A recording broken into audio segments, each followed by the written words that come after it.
മാതാപിതാക്കൾക്കെല്ലാം വിനീതമായ നമസ്കാരം.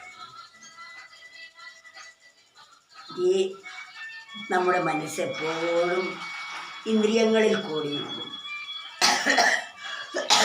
നല്ല ചീത്തയുമായ വിഷയങ്ങളെ അനുഭവിച്ചു കൊണ്ടേ ഇരിക്കുന്നു.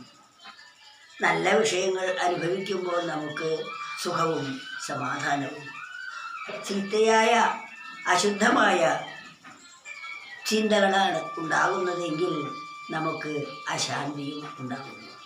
അതിനാൽ അശുദ്ധ വിഷയം തേടി അലഞ്ഞോടും മനസ്സിനെ മടിവിട്ടെത്രയോ കാലം സ്വധർമാചരണങ്ങളാൽ.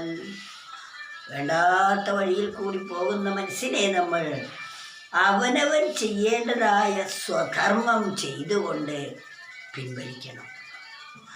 വേണ്ടാത്ത ആരാൻ്റെ കാര്യത്തിന് വേണ്ടി അലഞ്ഞ് ഓടിക്കൊണ്ടിരിക്കുന്ന ആ പ്രവണതയെ തടഞ്ഞ് താൻ ചെയ്യേണ്ടതായ സ്വധർമ്മം അനുഷ്ഠിക്കണം. അതാണ് മനസ്സിനെ ശുദ്ധമായ വിഷയത്തിലേക്ക് തിരിച്ചു വിടാനുള്ള ഏക പോംവഴി. അശുദ്ധ വിഷയം തേടി അലഞ്ഞോടും മനസ്സിനെ മടിവിട്ടെത്രയോ കാലം സ്വധർമാചരണങ്ങളാൽ. നമ്മളൊരു മടിയും കൂടാതെ സ്വന്തം ധർമ്മമാകുന്ന ആചരണം കൊണ്ട് ഈ വേണ്ടാത്ത വഴിക്ക് പോകുന്ന മനസ്സിനെ പിന്തിരിപ്പിച്ചുകൊണ്ടേയിരിക്കണം. ഇത് നാം ഒരു ശീലം ആക്കിയാൽ മാത്രമേ നമുക്ക് നമ്മുടെ മനസ്സിൻ്റെ മേൽ നമുക്ക് തന്നെ നിയന്ത്രണം വരുത്താൻ സാധിക്കുകയുള്ളൂ.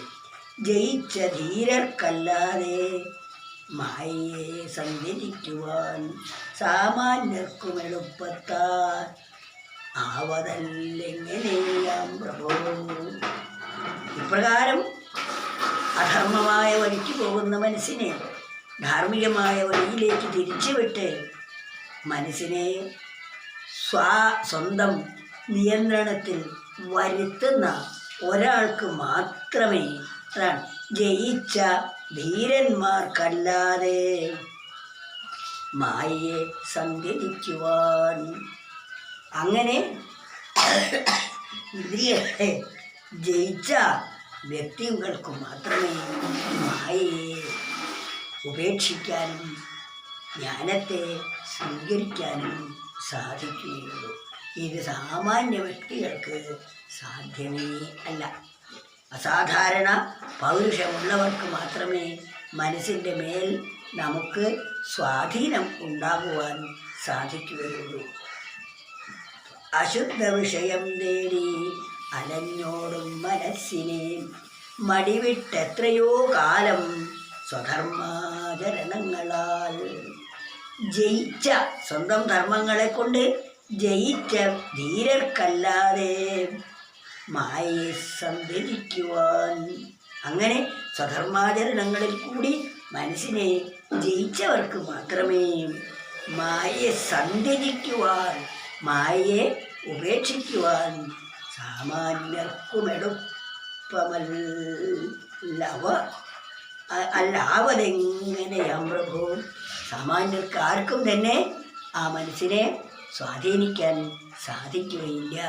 അതുകൊണ്ട് മനസ്വാധീനം കിട്ടണമെങ്കിൽ അങ്ങും ഇങ്ങും ഓടി നടക്കുന്ന വേണ്ടാത്ത കാര്യങ്ങളിലേക്ക് ഓടിക്കൊണ്ടിരിക്കുന്ന മനസ്സിനെ വേണ്ട വഴിയിലേക്ക് തിരിച്ചുവിട്ട് അതിന് അഭ്യാസം കൊടുക്കണം.